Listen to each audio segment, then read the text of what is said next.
Hello chaps, welcome once again to John Robson Guitar Tuition. As always, I do hope you're well. I've got a really cool little trick to show you today, and that solo you've just heard was a bit of an example of it. If you're stuck in a rut with your lead guitar playing and you're thinking, yeah, everything sounds a bit sort of stale and everything, I just play the same stuff over and over again, and you want some kind of new ideas to play, but maybe you don't have the time or the commitment to go out and, kind of delve into the big boy's clever book of scales or whatever it might be called. Actually, I've got a couple of books like that myself. Links in the description. But maybe you're just looking for some new ideas, but you don't have the time to start learning something from square one. Well, this might be of use to you. Here's some information. Here is the explanation. Okay, what we're talking about here is essentially, you could call it pentatonic substitution, if you wanted to sound all highfalutin and theory savvy.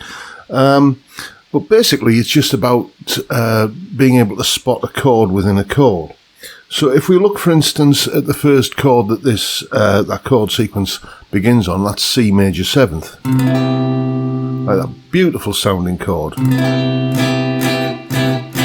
First time I really spotted a C major 7th was in a guitar magazine when I was a teenager, and it was just showing it as that chord there. Oh, that's a lovely sound.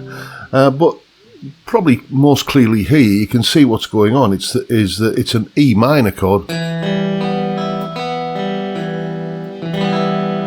but with a C bass note. Just putting that C bass note underneath it, really enriches it and makes it sound all sort of dreamy and nice. I do like major 7th chords. And you can see the same sort of thing here. If I play an E minor as a bar chord, like that, but take the E bass note off of it and make that note into a C here at the 8th fret on the 6th string, again we get that lovely C major 7th sound. So what this means is that if you've got a C chord that you want to play over and you want to give it that sort of dreamy major 7th quality, whether or not it is a C major 7th or just a plain old C chord, then instead of playing like your usual C major pentatonics over the top of it, play the chord within the chord.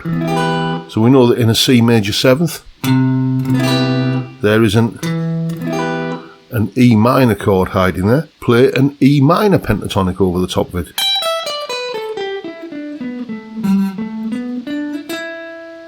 And you can hear how that sort of fits with that sort of quality of the chord, and then just move that around. So for instance, when the chord went from a C major 7 to an F major 7th, if we just transpose that idea, then if there's a C note there, and what we're doing is playing an E minor pentatonic to give us that major 7th sound, then just move that relationship over to here. So F major 7, play an A minor pentatonic. And for the next one, the chord that came along, it was a B flat major 7th, like this. So there's a B flat note there representing the B flat root note of the chord, and just play a D minor pentatonic. And that's all I did.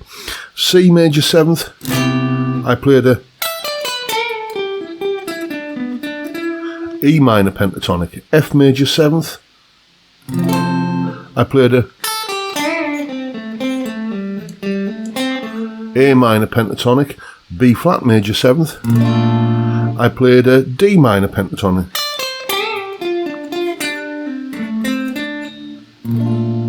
Like that. And it fits because there's like a D minor chord in that B flat major 7. There's the D minor, there's the B flat major 7. These three fingers aren't moving, it's just the root note that's moving from D to B flat.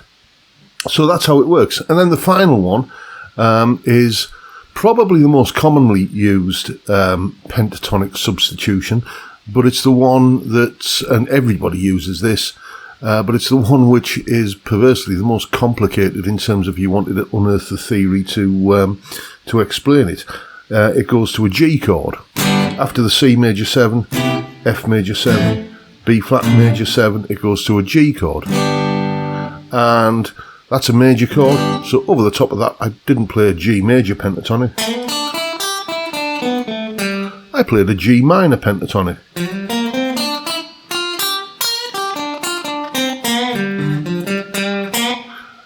That little bend on the B flat note there on the minor third helps as well. And that's just doing that kind of minor pentatonic blues kind of thing. Anytime you have a major chord and you want to make it sound bluesy, play the minor pentatonic scale. And as I say, the theory behind that is a little bit convoluted.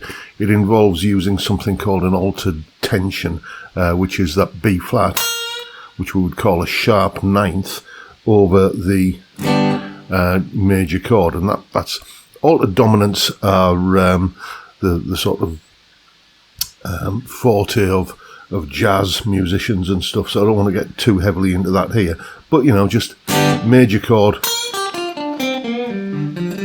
minor pentatonic, a little bit of a kind of slight curl, a little slight bend on that B flat note, the minor third or sharp ninth as well, often helps that go down a little bit easier. But that's how you can get a little bit more mileage out of your pentatonic scales. If you're sounding a bit stale and you're relying on the same licks all the time, and you're just looking for something new, and you're thinking, you know, maybe I should buy a book on kind of clever scales, then see what you can do with the ones that you already know first. There's more mileage in them if you look closely, as hopefully I've demonstrated. So there you go. Now you know what to do. Go away and have some fun with it. And now, a message from our sponsor. Hello chaps, I just want to butt in here for a second to let you know that if you're enjoying these videos, you can get them weeks, if not months in advance by signing up for the Tier 2 level of my Patreon membership. Tier 1 at $3 a month gets you access to the tabs and jam tracks and so on that accompany the YouTube videos when they go out on YouTube. But if you can't wait and you want early access, Tier 2 is what you need. $6 a month, you get early access to the videos and any associated tabs and so on. Plus you also get a twice monthly at the moment, although I'm looking to make it a little bit more frequent, Zoom hangout with me and the other Tier 2 chaps. If you're not interested in an ongoing financial regular commitment each month, then fear not, you can also purchase individual pieces of content, a tab or a jam track or anything like that for $3 a pop. No ongoing commitment, no nothing. You can just buy it and it's yours to keep. And I think that's covered everything, so that's the shilling done with. Now back to the show. So I'm assuming that you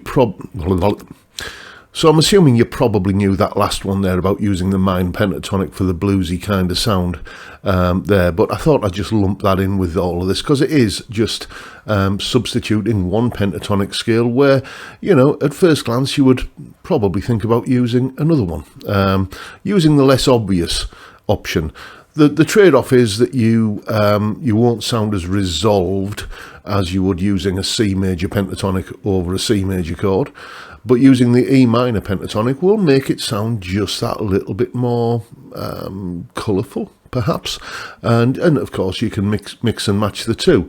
When you get down to a granular level, the C major pentatonic C, D, E, G, A, and the E minor pentatonic E, G, A, B, D, if you compare the notes in them, there's only one note different, so you're just taking the C note out of the C major pentatonic and replacing it with a B note, but it makes all the difference in the world, just for getting that sort of slightly more, I don't know, chilled out, pastoral, summery kind of sound I always think that it has with that major 7 sound. Anyway, that's the video for today, folks. Hope you've enjoyed it and found it useful and interesting in some small way, and if that's the case, please hit the subscribe button and the notification bell if you haven't already done so, and why not drop me a like as well while you're at it. And of course, don't forget the live stream every Friday 5 PM UK time where we drink beer and have a chat. That's all it is, but that's all it needs to be. It's a great way to kick off the weekend, and I'd love to see you there if you can make it. But for now, I'll bid you all a good day and say thank you so much for watching. Thank you for your time. Look after yourselves, folks. Stay well, stay safe, and above all, stay sane. Bye for now.